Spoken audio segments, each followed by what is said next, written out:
Peace to everybody. This is about an attorney named Tina Tchen or whatever the last name is, and it's linked to Jussie Smollett messages. Now, I don't know anything about this attorney that Jussie Smollett had, and we don't know much about her at all. Tina Tchen, the attorney and former chief of staff to First Lady Michelle Obama, has garnered scrutiny after messages traded with Cook County State's Attorney Kim Foxx about the alleged hoax linked to actor Jussie Smollett emerged shortly before prosecutors dropped all charges against Smollett on Tuesday. Though Kim Foxx, she had no choice but to recuse herself, but there was some kind of, I guess, some kind of link that was sent to her about the alleged hoax. And this Tina Tchen or whatever her name is, last name is, she was the chief of staff of Michelle Obama, and I don't know why they bringing her into the middle of this, Michelle Obama, because she's got nothing to do with any of this mess.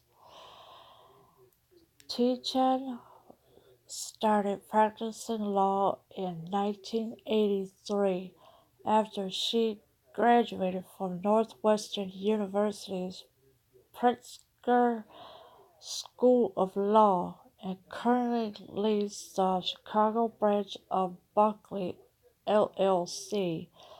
In between, she worked in the Obama White House, first as the director of the Office to Public Engagement and later as the First Lady's Chief of Staff. So this alleged attorney had was graduated from Northwestern University Pritzker School of Law, and that she was also working for Michelle Obama. It was way after though, and yeah, she was the first lady's chief of staff.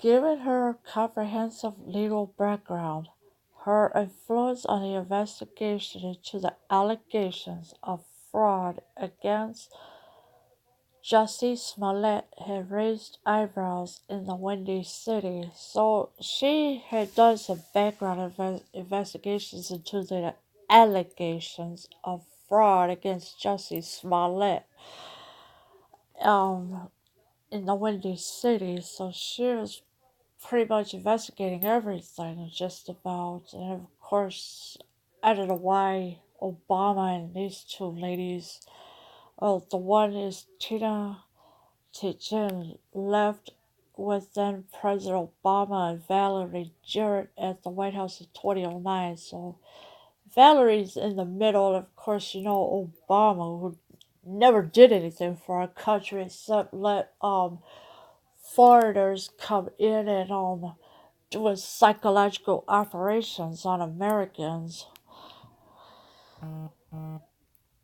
Public records obtained by the Chicago Sun-Times showed that Tchen sent Fox an early morning text on February 1st saying she wanted to give you a call on behalf of Jussie Smollett and family, who I know. They have concerns about the investigation.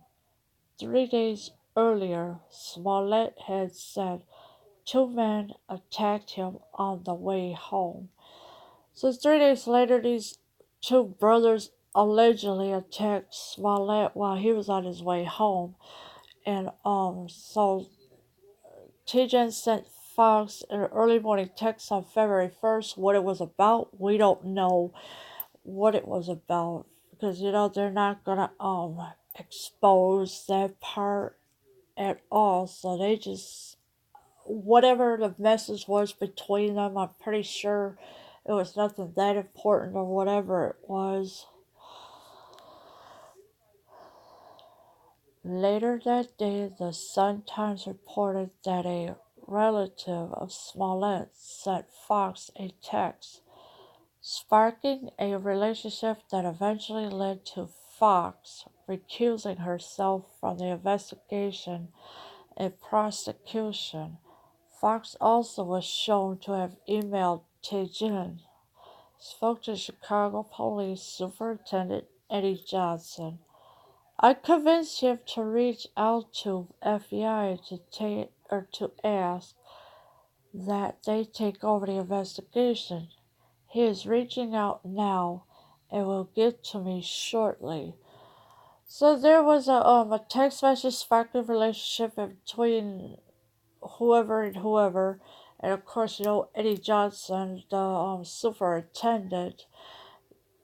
I guess he told the FBI that they needed to take over, and they say, oh, they reaching out now, and I don't find that believable because the charges were dropped against Jussie Smollett.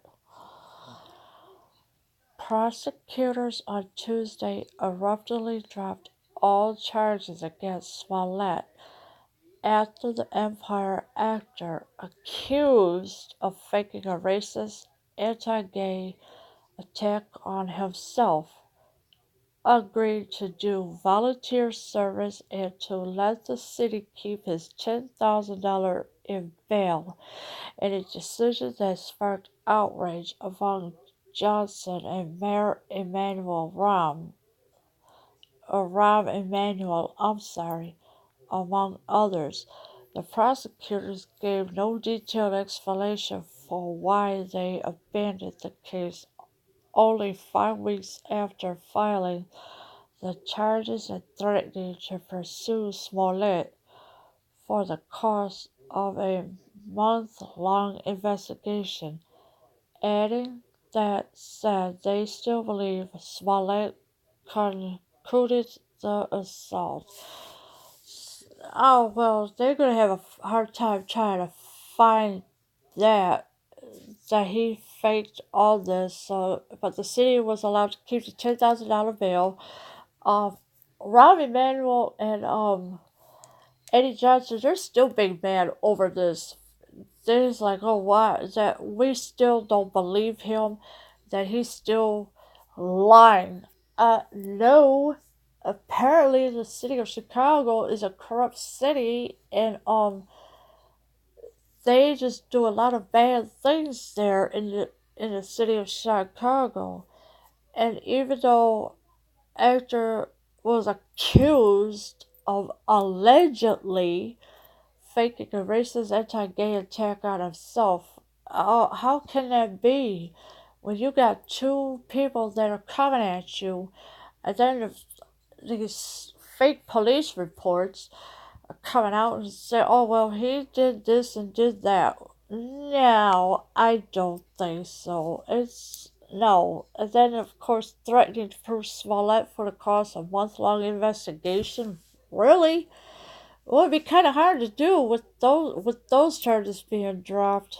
As you can see here, Jussie Smollett. Tchen's motivations for reaching out to Fox were unknown. Other links between the two were unclear. Tchen did not respond to multiple interview requests from Fox News, and her office declined requests for comment.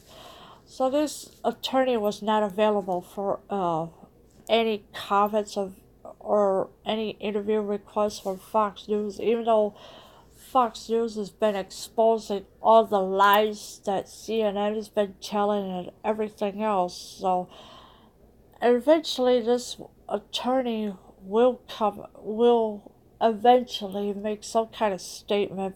Do we know when? No. But eventually she will. Questions about any legal or ethical impropriety remained unresolved.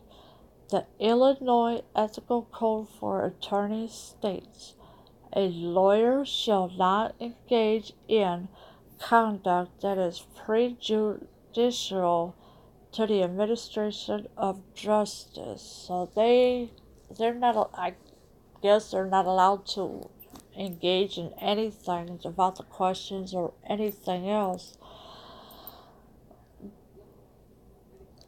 Jim Grogan, the Deputy Administrator and Chief Counsel at the Attorney Registration and Disability or whatever Commission, said the law typically applies to attorneys who obfuscate and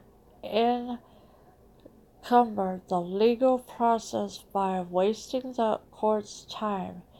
He's not aware of any precedent in Illinois regarding an attorney who has no clients in the case.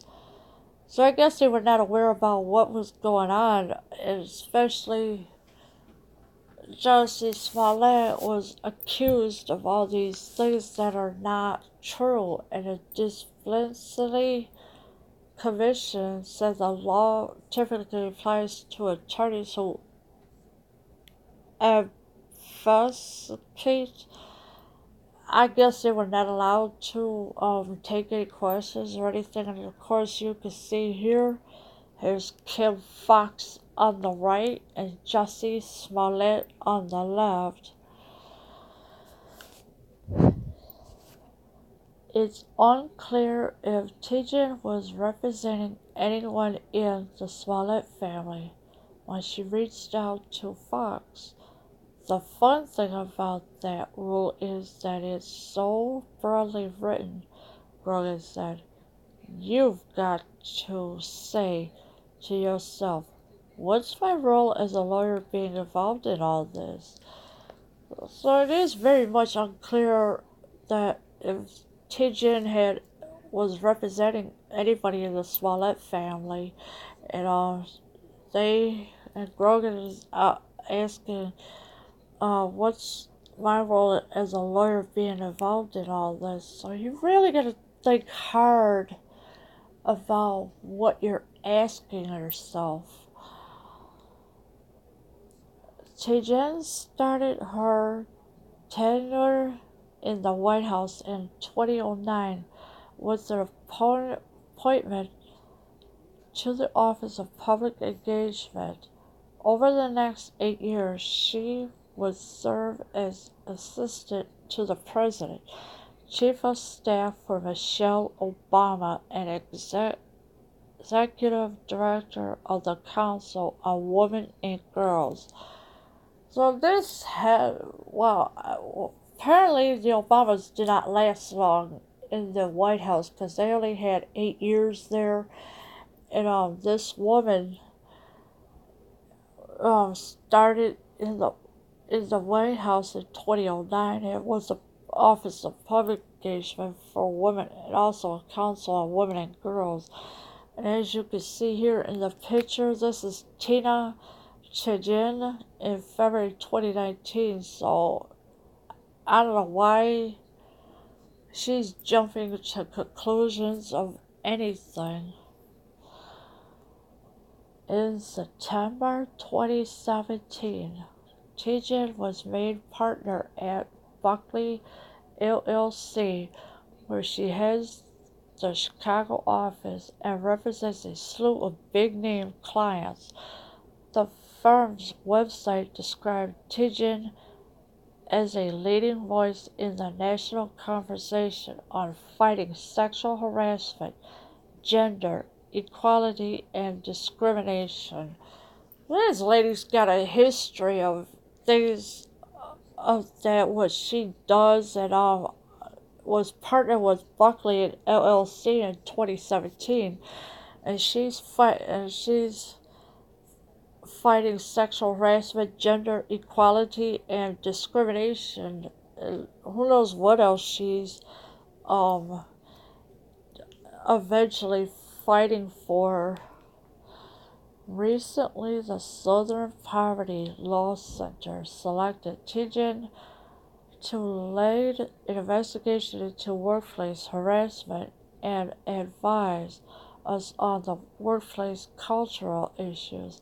In recent weeks, the SPLC has faced an upheaval of leadership after questions arose regarding alleged sexual harassment, gender and racial discrimination at a progressive nonprofit. So this lady is recently the Southern Poverty has a Southern Poverty Law Center selected by Tijin to lead an investigation into a workplace where they do all kinds of stuff like sexual harassment, culture issues, racial discrimination, and who knows what goes on after that. Throughout her career, Tijin was accumulated a number of awards. She won the Margaret Brett Women Lawyers of Achievement Award from the American Bar Association or Commission. I'm sorry, Bar Association Commission. I'm sorry, got a little mixed up. On Women in the Profession and the Women of Achievement Award from the Anti Defamation League, among many others. So she taken or had won achievement awards. She won the Margaret Brent Women's Lawyers. There's a Bar Association Commission that she's done, and Anti Defamation League that she has done. T. Shen is also a childhood friend of Chicago First Lady Amy Rule. The two grew up together in Beechwood, Ohio, a suburb of Cleveland. Rule has kept a quiet public profile during Emmanuel's tenure. She hasn't sat for many public interviews or made many appearances, despite her husband's notable position. Rule could not be reached for comment. So this Amy Rule, she couldn't be reached for comment, but her and Tina, they grew up together as, as in Ohio as children. So they pretty much did a lot for themselves, and there was a lot of interviews. I don't know. Amy Rule was not a big factor in any interviews, appearances, or anything like that, and she couldn't be reached for comment, of course. Leave your comments below, and I'm out.